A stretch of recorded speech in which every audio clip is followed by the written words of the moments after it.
Hello again. This part requires all the previous tutorials in this series. Click on the annotations if you haven't finished them.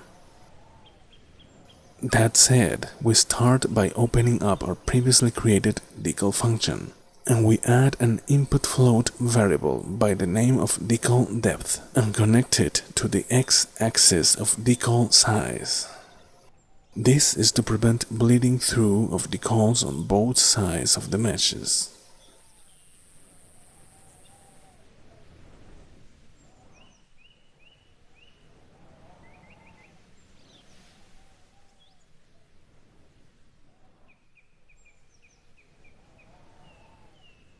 Now we create a new function by the name of pierceFunc with the following input variables: impact point, a vector variable; original rut, a rotator variable; self-ref, an actor reference variable; max pierce, a float variable.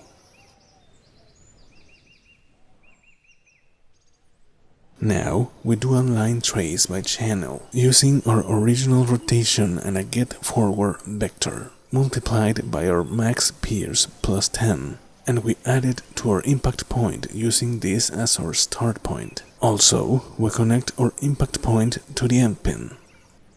We use a make array and connect our self-ref to actors to ignore.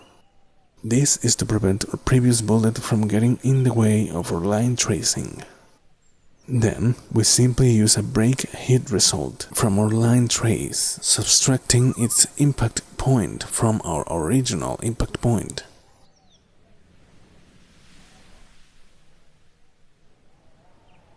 The result of this is the thickness of the wall the bullet has impacted. Once this is done, we use a vector length connected to a float lesser of, comparing it to our max pierce variable, followed by a branch used with this condition. This means that if the thickness of the wall is lesser than max pierce, then the bullet can spawn on the other side of the wall. Now, by using a spawn actor from class connected to our break hit results impact point for our location, adding a plus 10 value to the vector, we make our new bullet spawn, getting our actor class from our self-ref variable by the means of a get class node, not forgetting to set the collision handle to try to adjust but always spawn.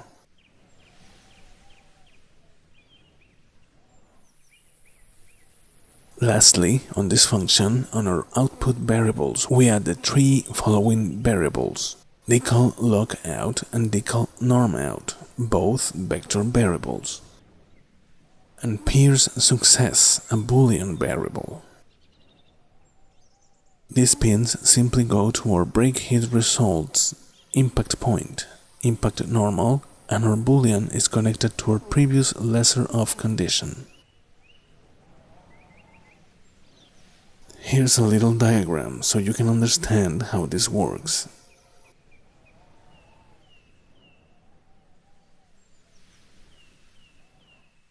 Once we are done with our function, we move to our projectile blueprint and make a couple of tweaks.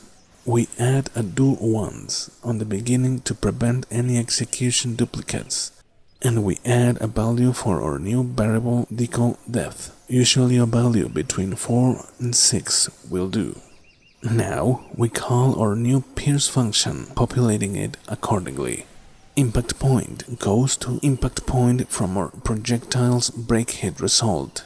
Original rut goes to a get actor rotation.